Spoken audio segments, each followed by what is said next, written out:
Pelham. Bye. None of your business. What? None of your business. Okay. Bye. Do us a favor. Don't sleep in your car, okay? It causes people concern, and then they call us, and we have to come check on you. Have you been drinking tonight? That's a hell of a question to be asking from New York on the East Coast, where I've been living my entire life with that bright-ass sky in the background, sir. I don't know who's on drugs here, me or this lieutenant, man, or sergeant. I think I seen some stripes on his shoulders. Guys, I don't have much of an intro. Let's see what's going on here. On the back end of this video, I have an update for a case that I covered about a month ago. Hope you guys enjoy. That's fine. We're recording as well. That's fine. Okay. Why do you keep falling asleep over here? I don't know what you're talking about. Excuse me? I don't know what you're talking about. You keep nodding off over here. We've both seen you. You did? Now you're making up lies, right? What? Now you're making up lies. Okay. All right. What's going on? Are you okay? I don't answer questions. Are you okay? We're fine. We're fine. doing our job. Okay, I'm doing my job. What's your job? Making you accountable. What's that? Making sure you're accountable. Okay. Can I have your name? Can I have your name, please? What? What's your name? Honor. Right here. You can get it on. That's your name right here? Right here. That's your name right here? How you say that? I just told you. Here's his name, Officer Flores. Thank you. You're dismissed. Nodding off a little bit. Just want to make sure you're good. Are you good? I see you nodding off over there too. Yeah? Yeah. Okay. Do you need So medical that's attention? You were nodding off too. Yeah. Do you need medical attention? Do you need medical Do attention? you need medical attention? I'm good. I don't Do you answer need medical questions. attention? I don't answer questions. You said Say again? valid. I don't answer questions. Well, I just want to make sure you're good. I don't answer questions. Are you good? No, I don't. That's not a question. It's just, Are you good? I'm good. Okay, I'm good. Yeah. You're dismissed. I'm not dismissed. Sorry. Yes, you are. Public street. So- You're in public. Good. I'm in public too. So why you harassing me? What? Why you harassing me? I'm asking you. Why you harassing me? Oh no, I'm not harassing Yes, you. you are. I'm making sure you're okay. Then go away. I told you already. Go away. Bye. Michael, what brings you to Pelham? Bye. None of your business. What? None of your business. Okay. Bye. Do us a favor. Don't sleep in your car, okay? It causes people concern, and then they call us, and we have to come check on you. Have you been drinking tonight? I don't answer questions. Okay. Keep an eye on one out the other.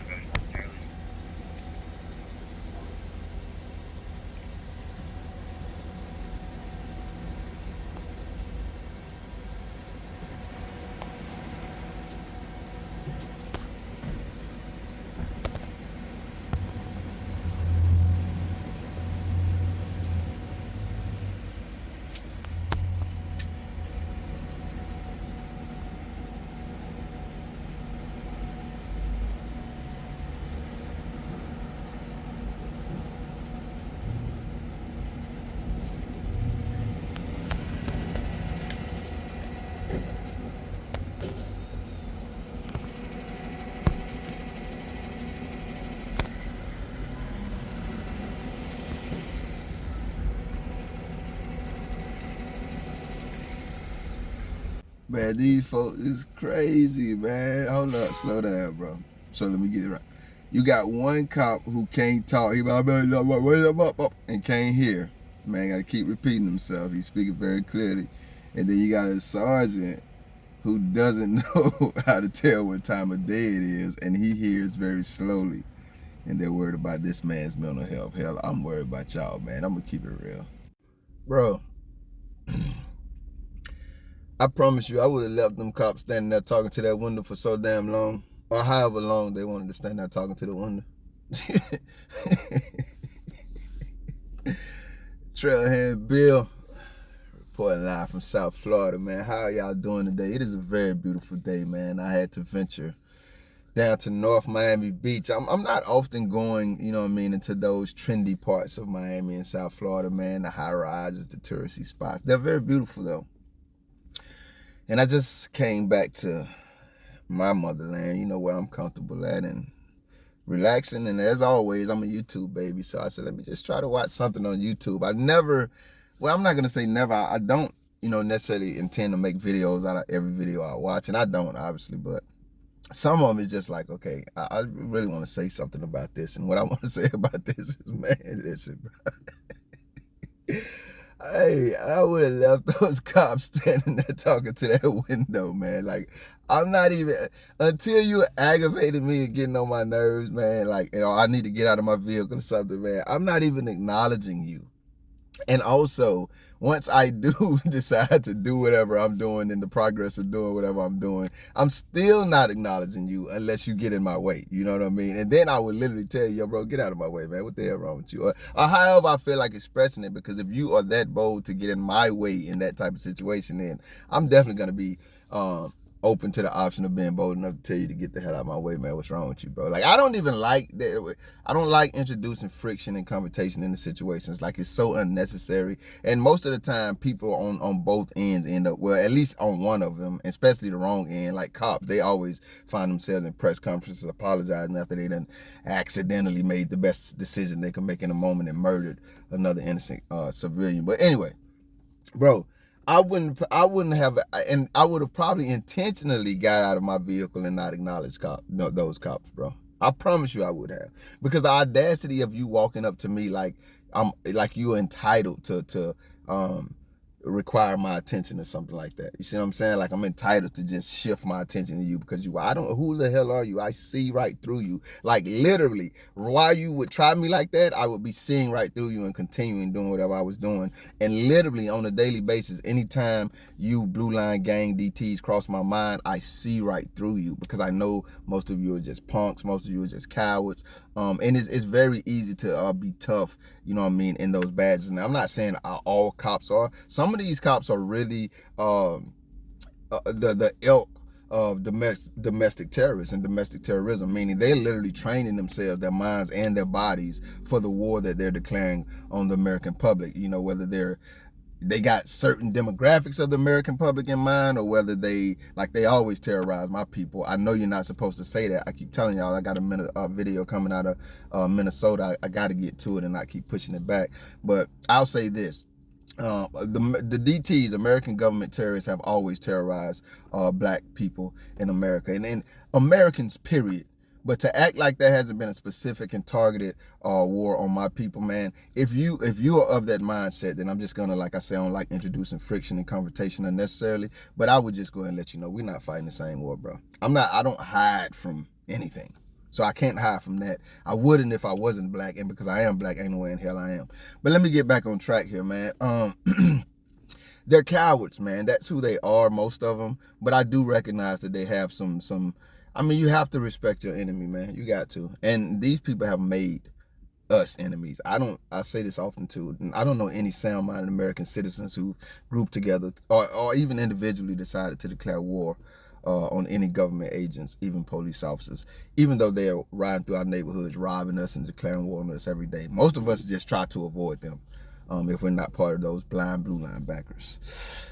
This one kind of set me off though, guys, because like I say, it's just the audacity that comes with this type of person and these types of people. And then they go to they try to go to TDO route. It depends on, I think it's like 5150 in California. I did a small amount of research before I turned the camera on this one, where they try to say something is wrong with you mentally, so they need to involuntarily commit you to some institution. Like, it's just a whole game that you play, and while you're playing this game of disrupting and destroying my life at your leisure and for your leisure, Negro, you act like you're the good guy and the good guy, like y'all are the good people. You're not, man. You're traitors. You're treasonous. Imagine sitting in someone's neighborhood. You don't live here. And my money is funding you being here. And you're sitting in my neighborhood watching us. But you have the audacity to have a problem with me sitting in my neighborhood watching you. You're in my neighborhood. That's the thing that once he began to talk to these DTs, that's the thing that I did like, because I tell cops this too. And I don't say it, I promise you, I don't say it to be arrogant or cocky. I say it because I want you to know that there are those of us out here who care about, our lives, obviously, and the American public the way that you guys swear and pretend to when you sign that oath to come out here and, like I said earlier, just rob us and terrorize us and murder us on a daily basis. Like, we actually do, and I just want you to know that. So I say something like he says, I'm out here to hold you accountable. I tell him all the time, like, if you watch some of my lives, you'll hear me say it to him very respectfully. I police. I make sure you guys are doing the same, what you're supposed to do, the same way you're out here making sure that the community is operating the way it should operate, or supposedly that's what you're out here doing. But I'm really out here making sure that y'all do what you're supposed to do. And as long as you do, we have no issues. But the moment that you don't, then I will handle that, you know what I mean, by God's grace, with the tools that has been given to us as American citizens to handle that. So we don't back down from these cops. So I do like that he told them that.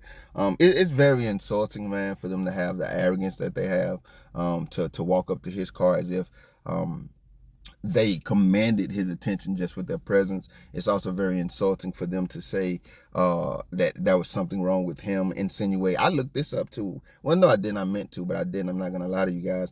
But I would have to assume there's no law against taking a nap in your car on New York public streets. I mean, you don't know if this man, even though you did try to interrogate the life out of him, you don't know if this man works at one of these. You don't know if he came down from his apartment. You don't know anything about this situation. You're going to try to tell this man, don't fall asleep on it. What was he doing? Because initially you said, I'm sorry, guys, I had a hiccup.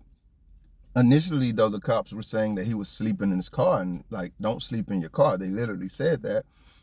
But then they began to imply and accuse that he was either, suffering some mental health crisis and even possibly under the influence of narcotics. So, I mean, we just see the string of lies that you guys put together. And once again, it's just to attack an American citizen, because you were upset that he would boldly, as he has every right to do, police you guys the way that you were pretending to police that community. Yeah, I would guarantee you, if we would have seen what his camera had recorded before what we saw as the beginning of this video, they probably was just leaning on the car talking, doing not a damn thing. So, and you were upset that he would be documenting that and making sure that, you weren't terrorizing his community, which he needed to be doing, because obviously we see at the first available opportunity, you begin to terrorize the community. So, hey man, shout out to the homie, man. What was homie name? Let me get that name.